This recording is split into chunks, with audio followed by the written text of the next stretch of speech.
The first president of Ghana once said something striking: "If we are to remain free, if we are to enjoy the full benefits of Africa's rich resources, we must unite." But despite his efforts and for his efforts, he was removed from power by the US, and his dream of a united Africa ended.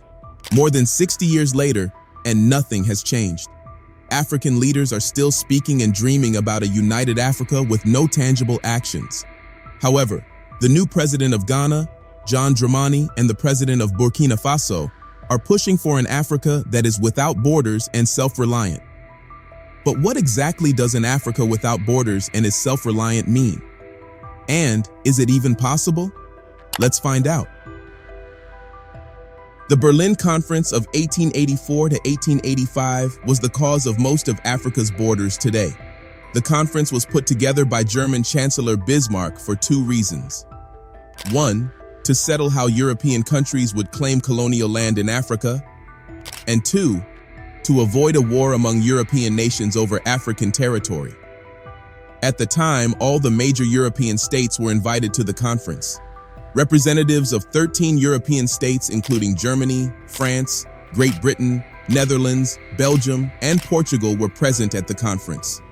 Although the United States was invited because of its interest in Liberia, it did not attend because it had no desire to build a colonial empire in Africa. However, no Africans were present or invited to the meeting. The task of this conference was to ensure that each European country that claimed possession over a part of Africa must bring civilization in the form of Christianity and trade to each region that it would occupy. Also, a country's claim of a territory was valid only if it informed the other European powers and established some occupying force on the ground. Soon after the conference, colonial activity by European powers exploded. With the exception of Ethiopia and Liberia, all the states that make up present-day Africa were parceled out among the colonial powers within a few years after the meeting. Lines of longitude and latitude, rivers and mountain ranges were pressed into service as borders separating the colonies. Or one simply placed a ruler on the map and drew a straight line. Many historians, such as Oluyemi Akinwumi from Nasarawa State University in Nigeria, see the conference as the crucible for future inter-African conflicts. New borders were drawn through the territories of every 10th ethnic group. Trade routes were cut because commerce with people outside one's colony was forbidden. However, studies have shown that societies through which new frontiers were driven would later be far more likely to suffer from civil war or poverty. And that is exactly what is happening currently in the African continent. According to Akinwumi, the conference did irreparable damage to the continent. Some countries are still suffering from it to this day, he said.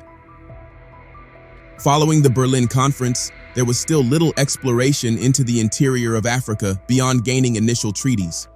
Most Europeans continued to stay on the coastal regions while a few missionaries followed rivers inland to find Christian converts. However, by 1900, more Europeans moved into the African interior to extract raw materials such as rubber, palm oil, gold, copper, and diamonds. These natural resources made Africa a vital resource for the European economy. While most of the colonies were controlled by different European nations, the Berlin Conference allowed King Leopold II of Belgium to become the sole owner of today's Democratic Republic of Congo. The other European powers agreed to give Leopold this region for the purpose of making it a free trade area for all Europeans in the region. While Leopold agreed to this condition as well as bringing Christian missionaries to the area, in practice he kept out most European traders and granted concessions to various corporations to exploit the region's resources. In 1908, under King Leopold's rule, the native people of the Congo were forced to farm wild rubber as a form of tax payment to the colonial government. Anyone who was unable to reach their rubber quota often had a hand or foot chopped off or were killed by Leopold's agents. By 1914, about 90% of Africa had been divided between 7 European countries, with only Liberia and Ethiopia remaining independent nations. As earlier stated, many of the boundaries drawn up by Europeans at the Berlin Conference still endure today with little regard to natural landmarks or historic ethnic or political boundaries established by the Africans themselves. Now, during the 1960s, when African countries began to gain independence, African politicians could have changed the colonial borders, but they chose not to do so. According to historian Pesek, a large majority of politicians said around 1960, "If we do that, we will open up Pandora's box." Perhaps they felt that it would take a whole lot of work to remove those borders, and they decided to leave it. Take Nigeria, for instance. Before the colonial period, the different ethnic groups had their own kingdoms, leadership, and traditions. While they sometimes had skirmishes and wars, the people lived relatively peacefully. However, the colonial era lumped about 750 ethnic groups in that region to form Nigeria and gave power to the three major ethnic groups in the country. Since independence, these ethnic groups have been fighting for power over the leadership of Nigeria. This fight led to the Nigerian Civil War of 1967 to 1970, with one of the ethnic groups demanding for an independent state. Now, beyond the internal conflict in African countries, the borders drawn by the European powers have made African countries closed off to one another. Before the European powers came, Africans could generally migrate easily from one region to another and settle without any limitations. However, after the borders were drawn, and even after independence, African countries began to keep to themselves despite vying for African unity. Did you know that non-African visitors have found it easier to travel within Africa than Africans themselves? In fact, according to some reports, it is 50% cheaper to travel from Africa to Europe or the UAE than to fly within the continent. Imagine that. With each country closed off to each other, how can African unity be achieved? But there is more. According to studies, African countries tend to trade more with nations outside the continent than with each other. Again, how can this help to achieve African unity? It would seem as if Africans do not like themselves. If you think about it, it is the same attitude African countries portray when another African country is in a crisis. Think about the insecurity crisis that some African countries like Mali, Niger, Burkina Faso, the DRC, the CAR, South Sudan, and Somalia have been experiencing for years. How many African countries have extended a helping hand to these countries? Instead, what we see is foreign powers stepping in to attempt to solve the crisis. We say attempt because despite the foreign intervention, none of these foreign powers have ever solved the insecurity. The US has been trying to solve the insecurity in Somalia and South Sudan for years, but the insecurity persists. The same occurred in the Sahel region when France and the US were settled there. These foreign powers settled in these countries for years, supposedly to fight the insecurity, but their presence did nothing. Despite this, other African countries have refused to extend a helping hand. They prefer to focus only on their own problems. But as the first president of Ghana said, Africans can only enjoy the full benefits of the African resources if Africa united. This is what we mean by a borderless Africa. Think about it. Instead of trading away African resources for a few pennies to the West, African countries would trade with each other, leading to industrialization and creating jobs. African economies would grow stronger and African local currency would grow stronger. With a borderless Africa, people and goods would move freely just like it does in Europe. A businessman in Nigeria can easily sell his goods in any African country. A Kenyan student can easily study in an Egyptian university. A South African man can easily settle in Ethiopia as a resident. Landlocked countries like Burkina Faso and Mali would easily have access to the sea, boasting trade and reducing costs. This is the vision of Africa unveiled by President Mahama Dramani. He is advocating for tearing down these colonial barriers that have divided the continent for decades. The Ghana president made this clear during major events like Africa Prosperity Dialogue and the African Union Summit in Addis Ababa. According to him, Africa needs to stop seeing itself as a collecting of separate countries and start functioning as one powerful interconnected economy like the European Union. It would interest you to know that if African countries can fully embrace a single market, it can unlock a staggering $3.4 trillion in economic potential. This number is more than enough to set Africa on a path of industrialization and make the continent a global powerhouse. The fact is that African countries need to start investing in themselves instead of relying on Western foreign investors. You see, since most African countries embrace the IMF and World Bank policies of liberalization, African countries opened their doors to foreign investors. However, instead of setting these countries on a path of industrialization and self-reliance, African countries have benefited little or nothing from these investors. Instead, what we have seen is a situation whereby these foreign investors take advantage of Africa's weak institutions and laws to exploit Africa's minerals and resources. In some cases, these investors have caused severe damage to the economy of African countries. Take Orano, France's uranium company, for instance. Immediately uranium was discovered in Niger, Orano quickly took over the country's uranium mine and promised to transform Niger. But decades later, everyone can agree that Niger has not benefited from its resources. Before the Niger coup, Orano had evolved from an atomic company into an agent of French soft power, exerting influence over Niger's politics and economy thanks to a network of greedy politicians in the country.